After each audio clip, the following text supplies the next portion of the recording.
kabisa hatuwezi hatuwezi mlaumu Mungu na hatuwezi mlaumu Musa, bali tuna lawama ni kwa wenyewe, kwa sababu Mungu alileta njia iliyo sahihi kwao. Kwa njia ya Musa kuhubiria Injili kuhusu ahadi ya Mungu, lakini kile walifanya, walikataa.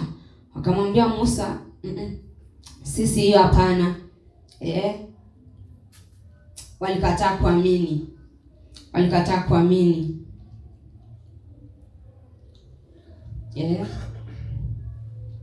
Kaonyesha Musa siku mrefu.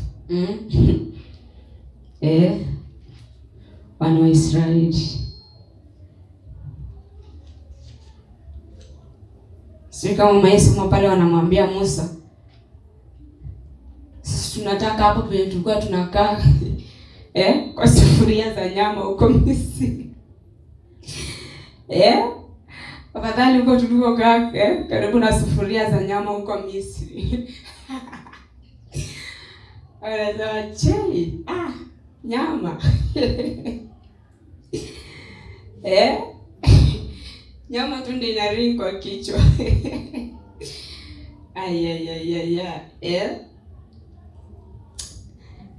So naona kwamba sheria ilitokana na wao kutokuamini. Haikuwa mpango wa Mungu. Mpango wa Mungu ilikuwa ni kwamba watu wahubiriwe Injili, waamini, wapokee uzima wa Mungu, wapokee uzima wa Mungu.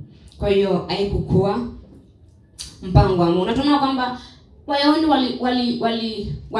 walichukulia huo mtindo, ama walichukulia hiyo pattern. Yes.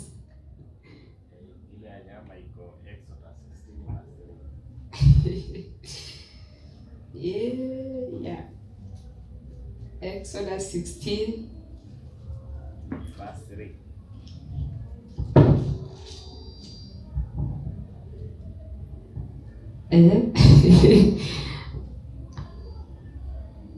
Anasema hivi, mstari wa 3. Anasema wana wa Israeli wakawaambia, laiti tungalikufa kwa mkono wa Bwana katika nchi ya Misri, hapo tulipoketi karibu na zile sufuria za nyama. Tulipokula vyakula hata kushiba.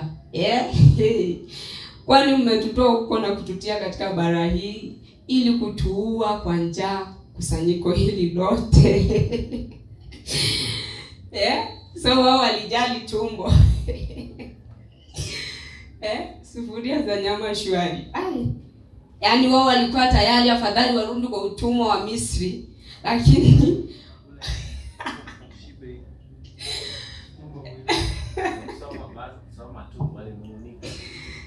mstari wa 2. Acha nianzie mstari wa kwanza ndio tuone vizuri. Sema kisha wakasafiri kutoka Elimu, na mkutano wote wana wa Israeli wakafikiria bara la Sini iliyoko kati ya Elimu na Sinai, siku ya 15 ya mwezi wa pili baada ya kutoka kwao nchi ya Misri. Mstari wa 2 anasema na mkutano mzima wa wana wa Israeli ukawanung'unikia Musa na Haruni uko barani. Ndio sasa mstari wa 3 anasema wana wa Israeli wakawaambia, laiti tungalikufa kwa mkono wa Bwana katika nchi ya Misri, hapo tulipoketi karibu na zile sufuria za nyama, tulipokula vyakula hata kushiba. Kwani umetutoa huko na kututia katika bara hii na kutuua kwa njaa kusanyika hili lote. So unaona wao wali Waliona Mungu anaua. Ana Haruni na Musa wanasimamia.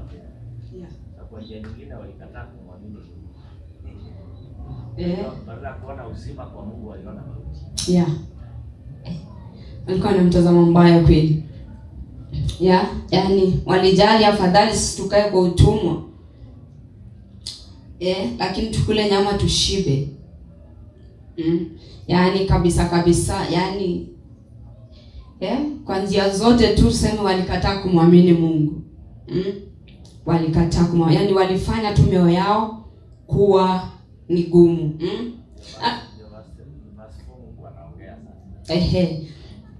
Mstari wa 4, wacha tuone. Nasema ndipo Bwana akamwambia Musa, tazama mimi nitawanyeshea ninyi mvua ya mkate kutoka mbinguni, na hao watu watatoka nje na kuokota kila siku sehemu ya siku, ili nipate kujaribu kwamba watakwenda katika sheria yangu ama sivyo. Na yaani walikuwa watu ajabu pia. Yaani na utapata hata wakati walipewa hiyo chakula, wanapewa tu maagizo. Wanaambiwa hizo mtakuwa mnaokota, yaani yenye inatoshea kwa siku. Hakuna kusaza, yaani hakuna usiokote cha kubakisha. Unapata bado watu wenye waliambiwa okota chenye kinatoshea hiyo siku, bado naenda na okota kinabaki, na aliambiwa okota chenye kinatoshea hiyo siku. Onyesha stage bado. Mtu amwamini. Sababu Mungu alijua wakiokota ile siku watashiba. Lakini kwa sababu ya kutokuamini, mtu anaona nikichukua kidogo nitashiba. Anachukua excess. Na neno la Mungu linabaki pale. Nilisema wachukue kiasi. So Mungu alikuwa anataka imani yao iko wapi? Maana kwa imani wangeshipa kile kidogo, wangechukua yenye hesabu ya nyumba yake. Lakini akichukua mingi, maana yake ameenda nje ama agizo ya Mungu ama na sheria ya Mungu. Unachukua kingi, unapata asubuhi kimeharibika. Watu wanaambiwa tu muokote mpaka siku ya 6, muokote chenye kitawatosha mpaka, yani kwa sababu walikuwa wameambiwa siku ya 7 hawafai yani hakuna hiyo chakula, so waokote chenye kitawatoshelesha mpaka hiyo siku ya 7. Hao watu watatoka nje na kuokota kila siku. So walikuwa waokote kila siku ya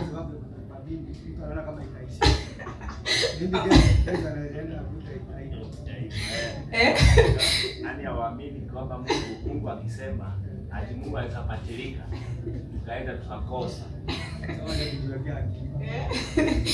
Bwana niokote mingi tunaweza pata kesho Mungu amesahau. Amechange mind. Lakini bora kumwamini Mungu kwa sababu Mungu ni mwaminifu katika neno lake. Siku ya 7 wanaambiwa wasitoke nje kwenda kuokota. Tena watu ndio utawapata wametoka wameenda tena. Sasa iko tu hapo kwa hiyo chapter. I think ukisoma yote utaipata.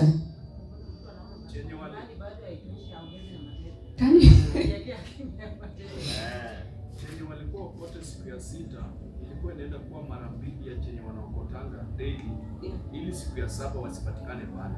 Naona ukisoma the next line in the line number 5. Number 5 inasema vizuri kwa walikuwa siku ya 6 wakiokota ilikuwa inakuwa times 2 kwa ifadhi the next day. Lakini bado wako. Mstari wa 5 anasema kisha itakuwa siku ya 6 ya kwamba watayaandaa haya watakayoleta ndani, na watayaandaa haya watakayoleta ndani, naye yatakuwa ni mara 2 kuliko wayaokotayo kila siku.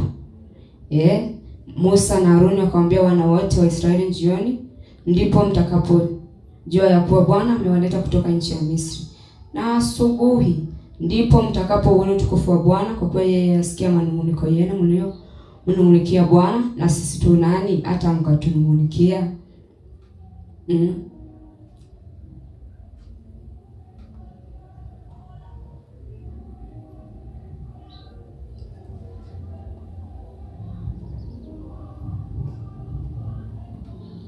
So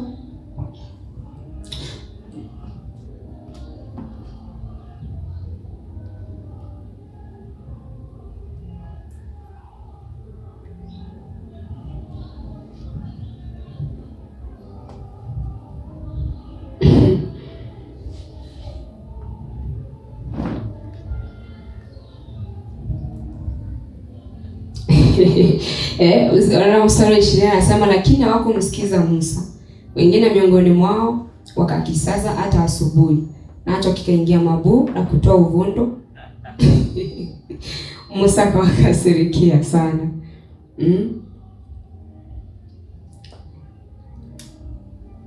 Anasema basi wakakota asubuhi baada ya asubuhi, kila mtu kama ulaji wake ulivyokuwa, na hapo jua lilipokuwa ni kali kikayeyuka.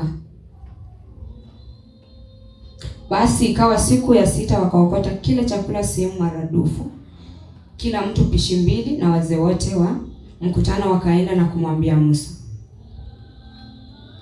So mstari wa 23 ndiye anawaambia, akawaambia, ndilo neno alilonena Bwana, kesho ni starehe takatifu, Sabato takatifu kwa Bwana. Okoteni mtakachooka na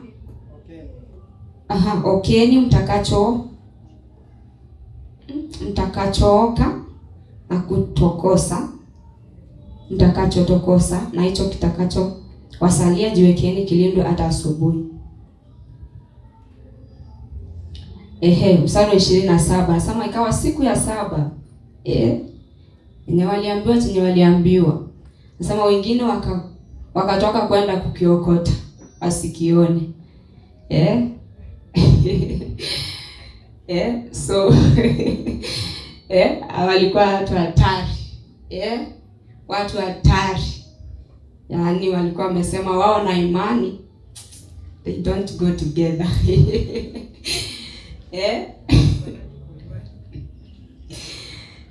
So unapata walikosa kumwamini Mungu na kukosa kwa kumwamini Mungu haikuanzia jangwani. Walianzia hii maneno huko Misri. Haikuanzia jangwani. Walianzia tu hii mambo huko Misri. Angalia hapa.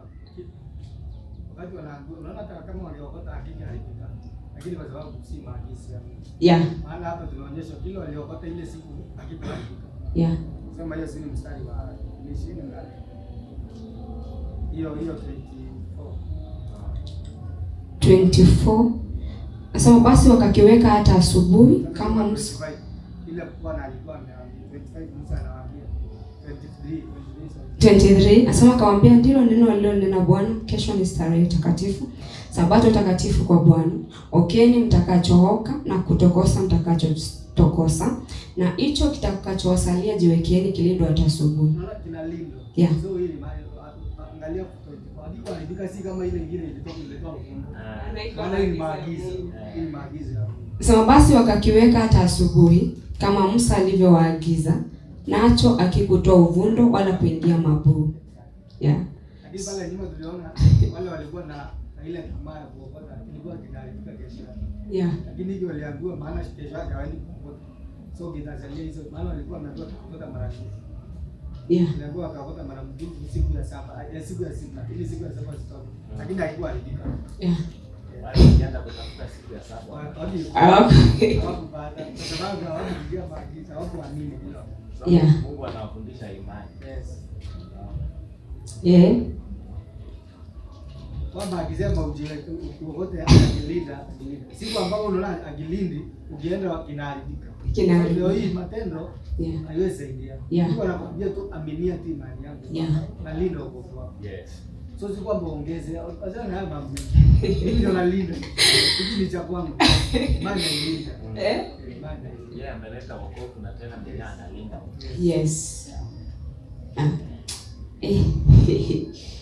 Wow. So tunaona ni vizuri kufuata maagizo ya Mungu. Ni vizuri kufuata maagizo ya Mungu. Maagizo ya Mungu. Na nataka pia tunaweza jifundisha hapo kitu kwamba kwamba kuna wakati ambapo Mungu anapeana maagizo, ama kama anatuagiza kufanya kitu fulani. Anatuagiza yani maagizo yake kwenye maisha yetu. Yani cause unapata kuna wakati ambapo yani watu yani kama Mungu ameagiza kufanya kitu fulani, lakini wewe unafanya lakini haufanyi kama vile ambavyo Mungu aliagiza. Yaani unafanya lakini unafanya nje na maagizo ya Mungu. Yaani inakuwa haileti haina faida kwako. Ingawaje ulifanya lakini haukufanya kama yalivyokuwa maagizo ya Mungu. kwa sababu ukiangalia kwenye maandiko tangia mwanzo, Mungu amepeana maagizo yake, na maagizo yake ni kwamba yafanywe kama vile ambavyo yeye mwenyewe amesema au ameagiza. So kule kufanya na ufanye nje na maagizo yake inakuwa haileti faida kwako. Haileti faida kwako.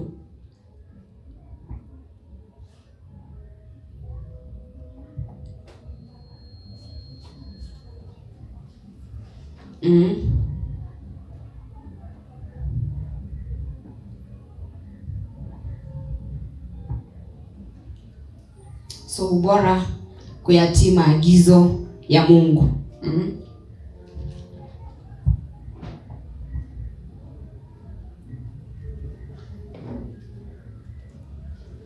Ni bora sana kuyatii maagizo ya Mungu.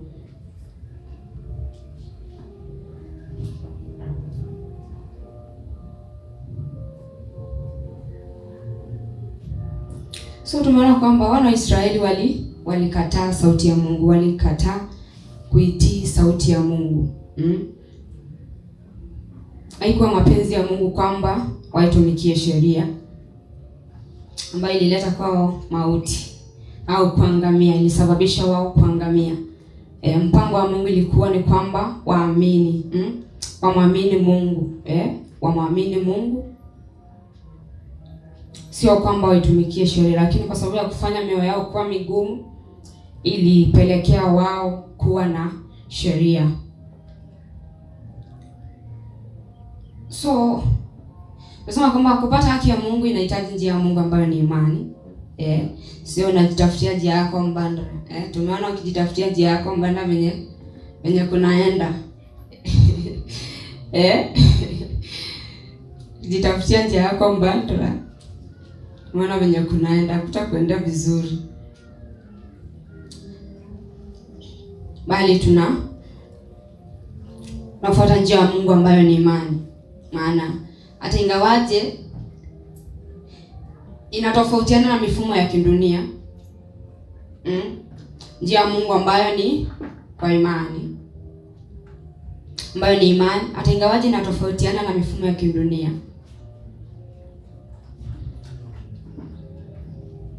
lakini Mungu hajawahi submit kwenye mifumo ya kidunia, bali mwanadamu ndiye anahitaji kukubaliana na kile cha Mungu. Nasema kama kupata haki ya Mungu inahitaji njia ya Mungu ambayo ni imani. Hata ingawaje inatofautiana na mifumo ya kidunia, Mungu hajawahi submit kwenye mifumo ya kidunia, bali mwanadamu ndiye anahitaji kukubaliana na kile cha Mungu.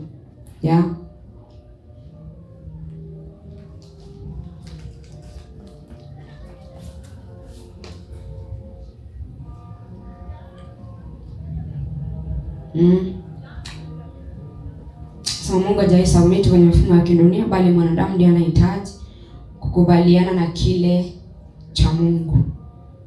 Maana Mungu anabaki kufanya kama Mungu, abebwe na mifumo ya kidunia, au yeye abadilishwi na mifumo ya kidunia.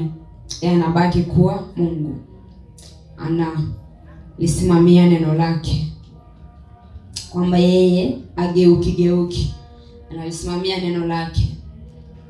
Maana dunia ina namna yake ya kumhesabia mtu haki, wala hiyo sio namna ya Mungu kabisa. Dunia ina namna yake ya kumhesabia mtu haki, wala hiyo sio namna ya Mungu kabisa. Maana tuna ile namna ya dunia iko mbali sana, maana namna ya dunia ni kwamba utende vizuri, ukiwe na matendo mema ili uhesabike kama mtu mkamilifu.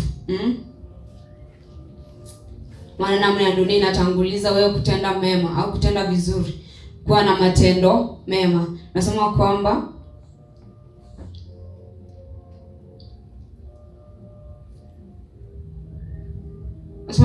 dunia ina namna yake ya kumhesabia mtu haki, wala hiyo sio namna ya Mungu kabisa. Maana dunia inakuhitaji wewe kutenda mema kwanza, ili sasa uhesabike kama mtu mkamilifu. Wewe ambaye, hiyo sio namna ya Mungu.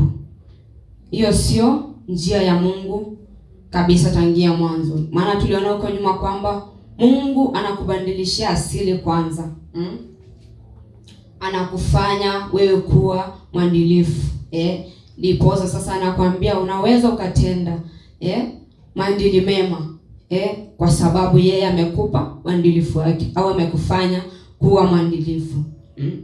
Lakini naona kwamba namna ya dunia ni kwamba mtu mwenye anajulikana ni ni mkamilifu duniani ni yule ambaye ana matendo mema au matendo mazuri. Yaani kwa namna ya kidunia. Kwa namna ya kidunia inajulikana kwamba mtu mkamilifu ni yule ambaye ana matendo mazuri au anatenda mema. Huyo ndiye mtu mkamilifu. Lakini naona kwamba hiyo sio namna ya Mungu kabisa. Sio namna ya Mungu kabisa. Maana hata ingawaje mtu ana matendo mazuri lakini hajamwamini Mungu, hajamwamini Mungu, anaangamia au anapotea pamoja na hayo matendo yake mazuri. Maana matendo hayawezi kumwokoa mtu siku yoyote au wakati wowote. Maana Mungu hakukusudia hivyo. Mungu hakukusudia hivyo tangia mwanzo. Mungu alikusudia kwamba yeye ndiye anayemwokoa mwanadamu. Sio mwanadamu anajiokoa kwa matendo yake. So unaona kwamba watu wameshikilia huo mfumo sana. Hata Wayahudi walikuja Wayahudi kipindi cha Yesu, wao muda wote yani walishikilia hiyo kanuni ya kutokea huko kwa wana wa Israeli. Kujisifia matendo. Kujisifia matendo na kujiona kuwa wana haki mbele za Mungu kwa sababu ya matendo yao. Ndio maana walikuwa wanamkashifu Yesu. Kama sasa wao wanafunzi wako wanakula bila kunawa mikono. Wanakula hata bila kunawa mikono. Maana Wayahudi walijua kula bila kunawa mikono ni dhambi. Ni dhambi. So walishikilia huo mfumo. Walishikilia huo mfumo na tunaona kwamba haikuwa mpango wa Mungu. Yaani waliiga kwa watu ambao walikataa kumwamini Mungu. Wakakuja na wakaendeleza kwa kizazi chao.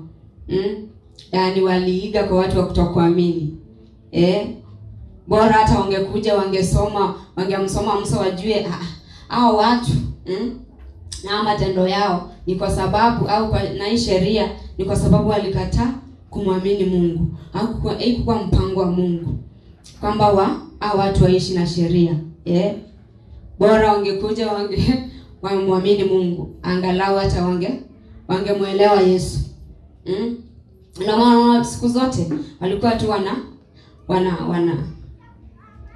wanapingana na Yesu. Wanapingana na Yesu. Lakini ni kwamba wao walidhania kwamba wao kwa kuishika sheria waliamini kwamba wao kwa kuishika sheria hapo sasa wamekuwa wakamilifu mbele za Mungu.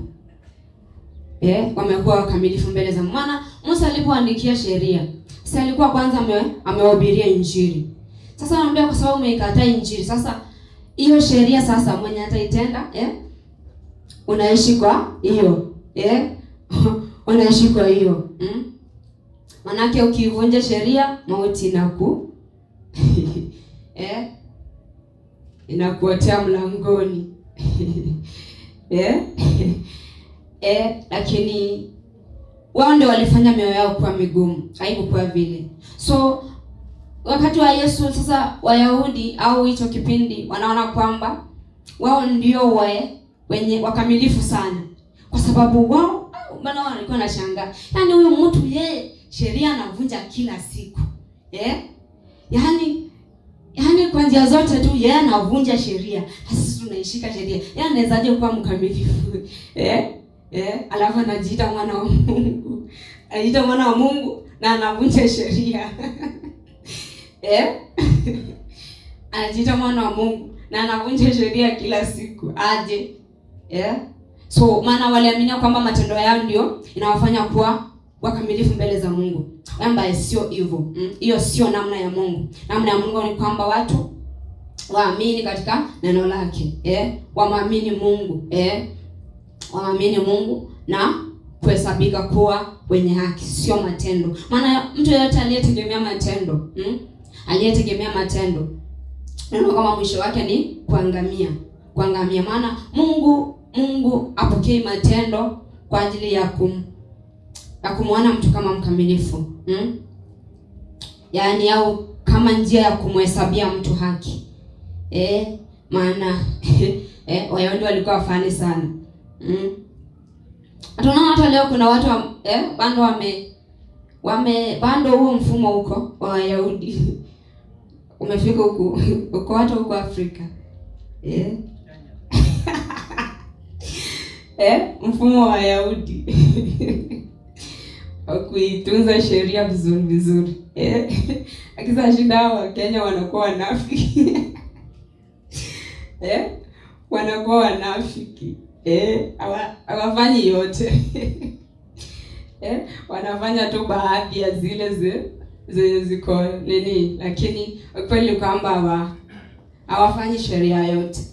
Maana kama ni sheria unafaa yote ushike yote.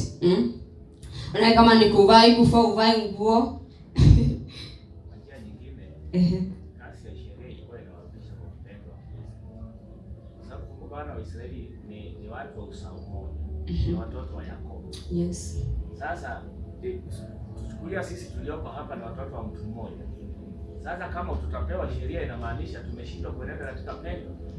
So tukirudi kuenenda katika pendo inamaanisha kwamba mimi sitazidi kwa mke mwingine. Mimi sitamlipia mwingine. So tutatembea katika pendo moja. Yes. Kwamba kuna vitu ambavyo kwa sababu ya kukataa kutembea katika imani ambapo ni kwa upendo, inamaanisha wanapewa na njia zingine ambazo sitawa control. Kwa sababu bila hizo njia inamaanisha wataangamizana wote. So ni kwa naenda tu katika pendo la Kristo ama pendo la Mungu. Naenda kwa imani. Onadwe. Kwa njia ambayo iliwagharimu sana. Bora wangekubali njia ya Mungu. Ilikuwa kwa ajili ya kuwaongoza, lakini bali yaani mimi naona tu bora tu ingekuwa heri kama ungeikubali njia ya Mungu ambayo ni imani au kumwamini Mungu pasipo kutegemea matendo yao wenyewe. So tumeona kwamba mtu asiyeamini anahesabika kama mtu muovu hata kama ana matendo mazuri.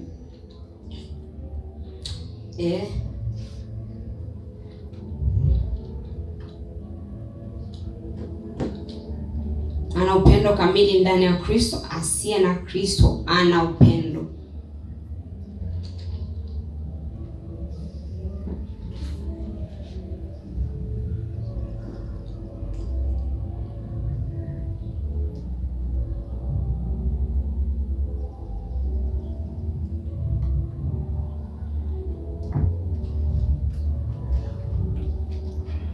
Kwa hiyo tumeona kwamba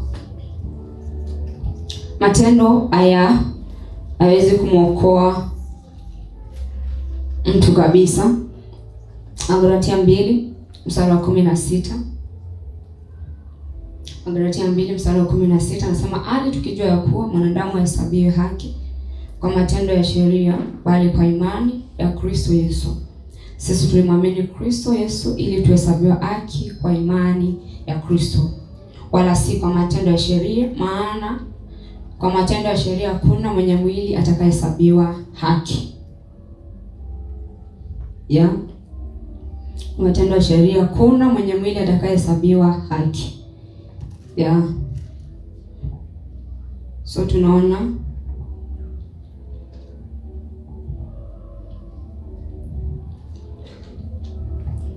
anayehesabiwa haki ni mwenye kuamini. So turudi pale kwa ile Warumi 4, tuachia mstari wa 5. So mstari wa 6 anasema, kama vile Daudi aunenavyo uweli wake mtu yule ambaye Mungu amhesabia kuwa na haki pasipo matendo. Asema mstari wa 7, eli waliosamehewa makosa yao na waliositiriwa dhambi zao, ili mtu yule ambaye Bwana amhesabihi dhambi.